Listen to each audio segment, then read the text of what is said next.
C'est bon? Action. Bonjour. Bonjour. Donc, on va sur Rosanani, papa.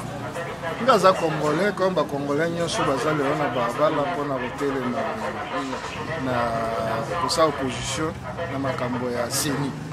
Aux hommes militaires MLCT, puisque Balobi Bangoné Mbazo Tamboalelo. Te MLC za parti. Parti en opéza na peuple na kati. Alors ngape naza peuple, so pe naza na MLC. Naza kaka peuple parce que les gens marche à peuple. Ah défendre les causes. Bon, si seulement si vous défendre pour le peuple, pour la ligne Tebo Sangana qui n'a pas de quoi marcher qui dernièrement, on va sali marche après bino bosali sous marche sous.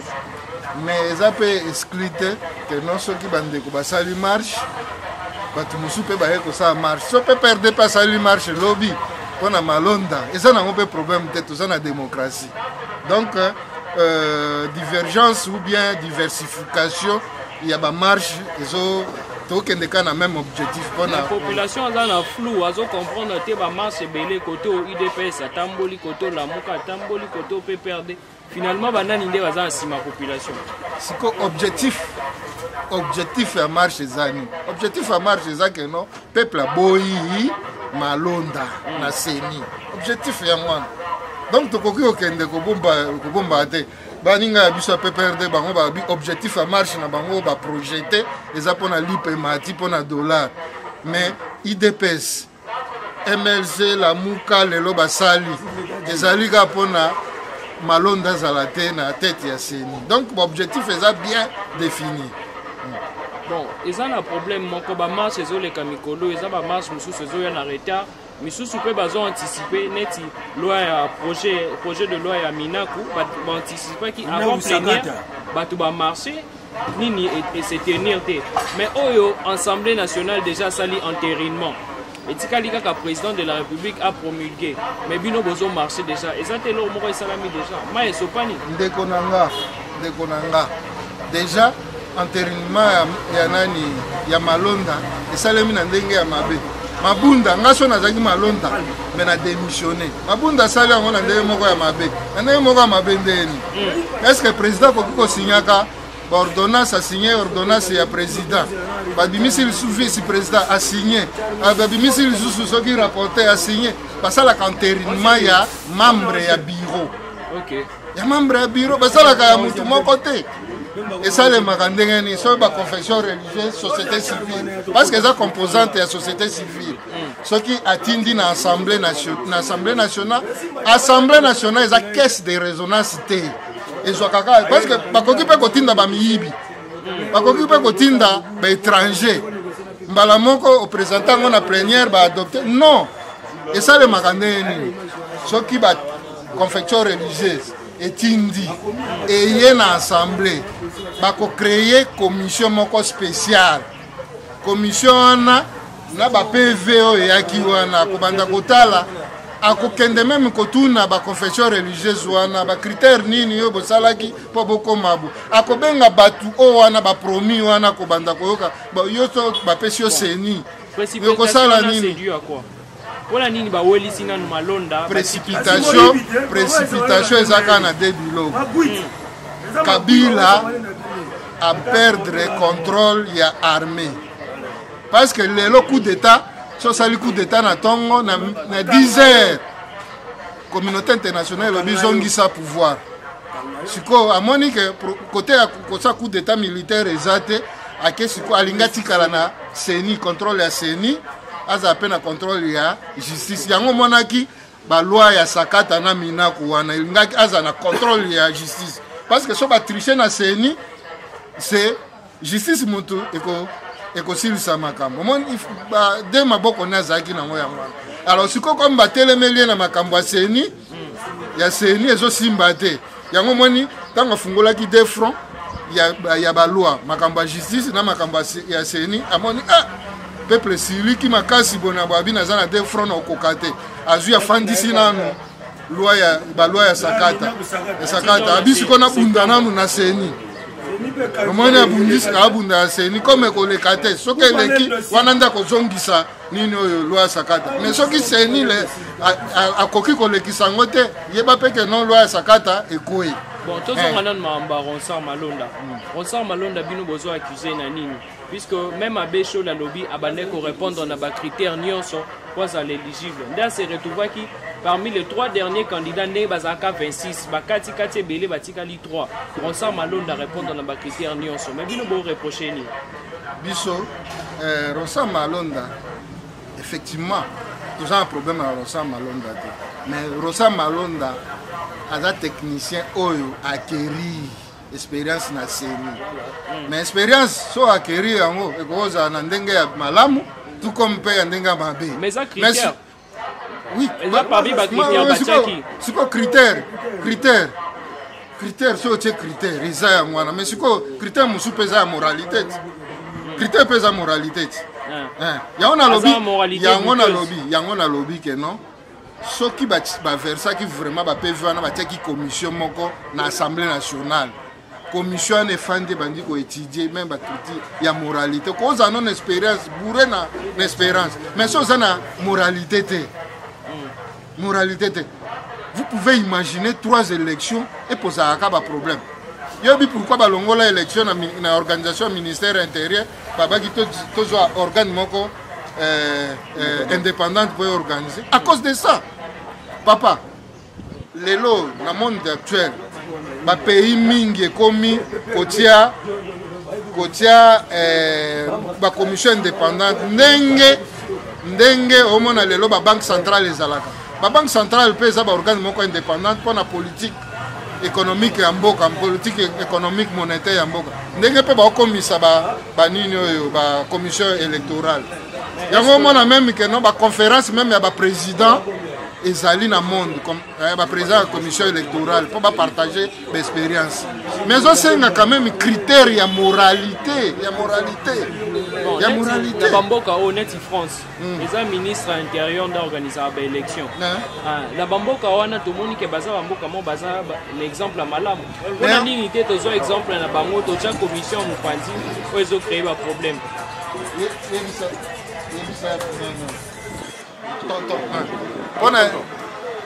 Bon, question non. Bamboka oyo bapesa ministère intérieur pour pouvoir organiser l'élection.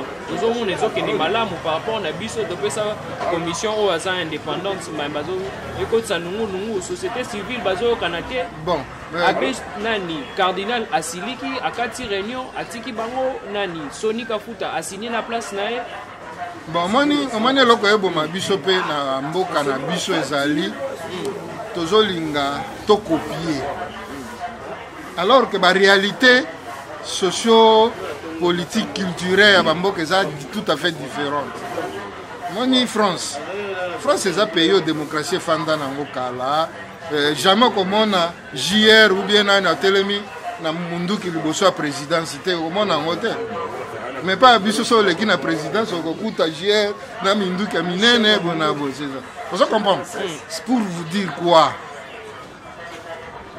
Congo eza pays oyo eza na nini mosaïque ya culture. Congo eza mboka ya consensus. Ata soki oza IDPS pour gérer okoko gérer Congo yo moko te. Il faut ça consensus na bato. Mais consensus na consensus wana siko yango esala ke no ba structure na biso nyoto il faut ezala kaba ya ba consensus. Alors sikoyo consensus wana eza critère mais moralité pe eza critère soki bandimi ke no yokenda kuna eza te ke okende po ozalaka na camp moko otravaille na camp moko te yango toloba ke tolongwa na niveau wana tokoma na niveau ya intérêt ya pays. Mais basali na nzambe nde babande ko sala bande ko établir ba makambo wana bango bazaki na possibilité te ba détecter que moralité ya Ronsard eza douteuse. D'abord non c'est basali ya nzambe bo excusenga naza contre basali ya nzambe te basali ya nzambe bango pe ba divergence eza so le otamboli na balabala moko kuta combien de église ta musu ba église kangama pa ni ba okanaka te musu sa tie bafre Moussousa tient bafre contre Moninga Bonabo. On a dit que non, même divergence c'est ça dans le niveau. Mais il y a un autre ndé quoi. Les Zaki crème de la crème, mais Zaki vraiment basé dans Nzambo bazo représenter ma confession. Baza bato, le quoi biso. Baza pe na ba sentiment le quoi biso. Zoma, baza pe na ba intérêt le quoi biso. na lingi okota na débat na bango te parce que ezalaki débat interne quel que soit bato bakoka kobimisa biso mais so peuple alobi ke non nga nalingi moto wana te alingi moto wana te yango abima na balabala ata soki babimisaki o mosengo président ya CENI so peuple alobi ke ono biso toboyi na biso mosengo eza droit ya peuple. Awa bozo marché sikoyo bozo senga balongola ensemble balonda mécanisme nini il faut basala po bapona moto malamu. Jusque là tous en nous goûte n'a pas pour parler même ndenge ke na assemblée nationale wana ndenge mabunda alekisaki yango na violation ya ba règlement ya nino ya assemblée nationale donc loko eza déjà ya mabe okoko tunanga te ke ndenge nini tokoko sa te il faut kobongisa FCC balobi question ya entérinement esenga débattre ezaka ka balakisi PV et puis bango ba entériner wana eza kobunga wana eza bobungi institution munene oyo etali survie ya pays ezalaka kaka so bayeli bino ata moyibi bolekisi ye bayeli bino étranger bolekisi ye ka ndenge non ezalaka bongo te basalaka yango na bandaki koloba commission étudie badossier ya bato nyonso basali rapport na rapport wana nde batia yango na ordre du jour baleka et puis baprésence na bango ekoleka liboso ya badepute bamoni ke rosar yeyo même libala ntango tobalana na nini avant ke tokende obalana balekisaka biso na liboso oyo amoni likambo moko ezoempêche libalo atombola mosapi bongo institution monene lokola CENI esalema na katimini na puku. Bon nayoki bozoloba pe likambo réforme bozo murmurer mais balobi réforme ekozwa temps ebele ndeko moko lobi na radio alobi que ndenge bozoluka ba réforme wana ba makambo ebele eza mpona koempêche ba élection na 2023 esalama te. Yango tolobaki ke non mabunda nde mutu aocréé désordre lutundula na débit ya législative atika déjà projet ya loi mpona réforme ya CENI mabunda fandelango parce que tokoki kokende na CENI eozwa temps te processus ya nini parce que eza nango ka révision ya loi nango ezali mobimba nango esesalema banda so 2000 nino mais batushaka ka baplace oyo bomoni ke boadapte yango na contexte actuel eza ka baarticle moko bokoko ofandela yango journée mobile bombongo bazwaka na assemblée basala nango nini eza mpona misala bango so bafandi mwa 2 jours basilisa réforme na mabe eza wapi na assemblée nationale. Bon awa mpe bino bolobi bozo marché lelo tomoni boza déjà awa bozozela bandeko bazouta kuna mais bakonzi ya mboka bapekisaki marche sikoyo bakonzi ya mboka bapekisa marche ndeni parce que marche eza constitutionnelle omona te ke eza na haute trahison. Président de la République a péquissi rassemblement, il y a plus de 20 personnes. Ah, botam, oui, ça va milliers de personnes, les lois, ils ont violé la loi. Et violé la loi, loi na biso maire, na président de la République. Na biso batutotambola, toza soumis na constitution. Toza soumis na constitution. Chiko to violé ndengeni. Ce président a empêché biso les lois, il pas violé la loi. Règlement est état d'urgence. Règlement za kalikolo ya constitution te.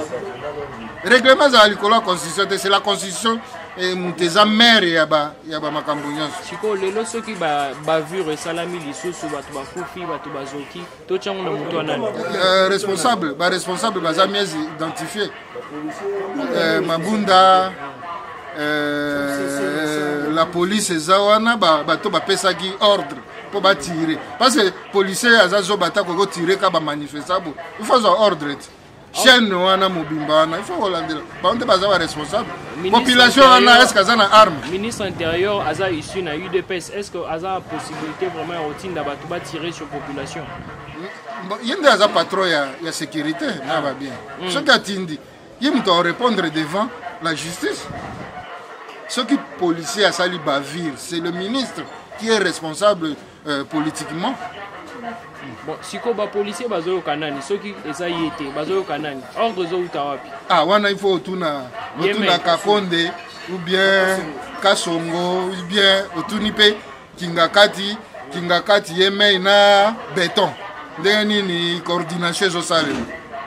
Donc Kabila a même mise sur l'institution.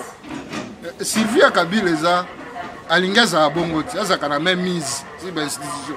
Pour Kabila musala mosusu akosala eza te, musala na ye etikali kaka bato batelemaka na molongo bapesaka ye losako alongoli oyo atie oyo alongoli yango azoluka kaka atriche na seni atriche mpe na justice parce que après wana so azwa yango te eloko mosusu Kabila asala eza te yango azolinga aza na influence na sécurité na ye bato mosusu bazolinga ya kota prison.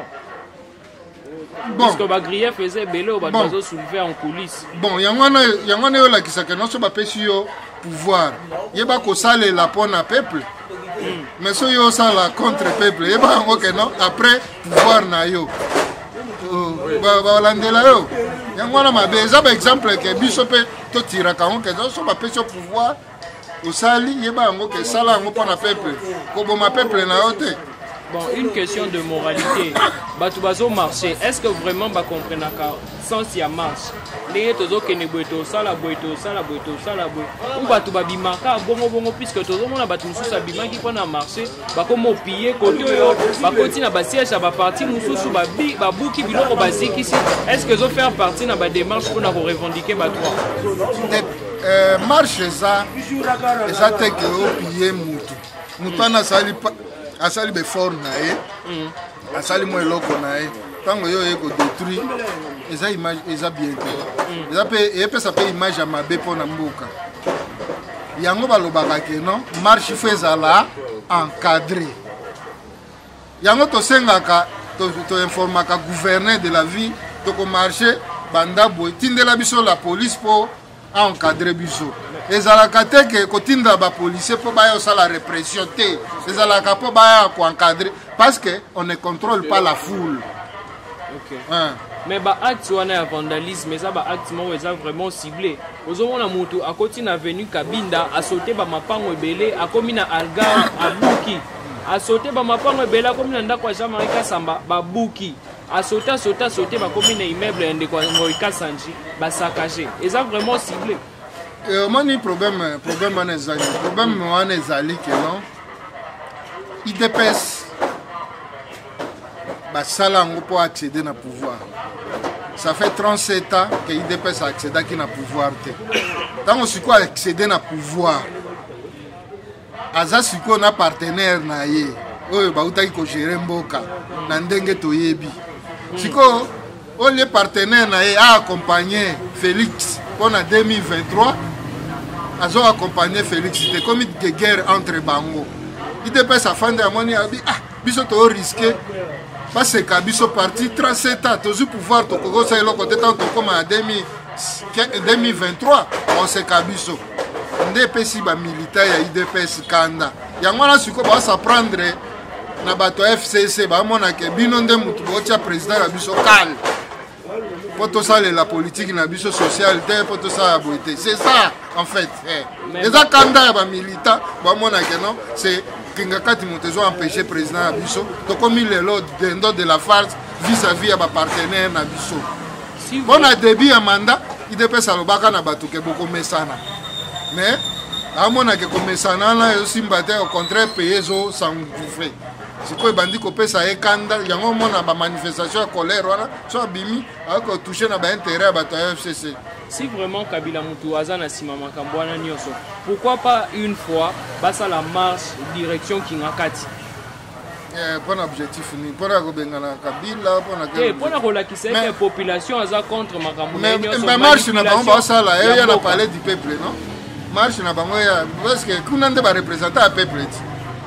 Kunande ba représenter le peuple parce que kuna peuple bataki kuna peuple ole basa prendre na ba proche ya Kabila ba panza bandako na bango pourquoi pas bakenela Kingakati ba marcher pe ba vandaliser kuna bon ngaza na za muta IDPS peut-être ba bandina na bato peut-être ba jour koyal to komona pe ba ju direction ya Kingakati c'est possible aussi to se exclure en côté c'est possible aussi que non batamboli bake na Kingakati. OK merci beaucoup merci.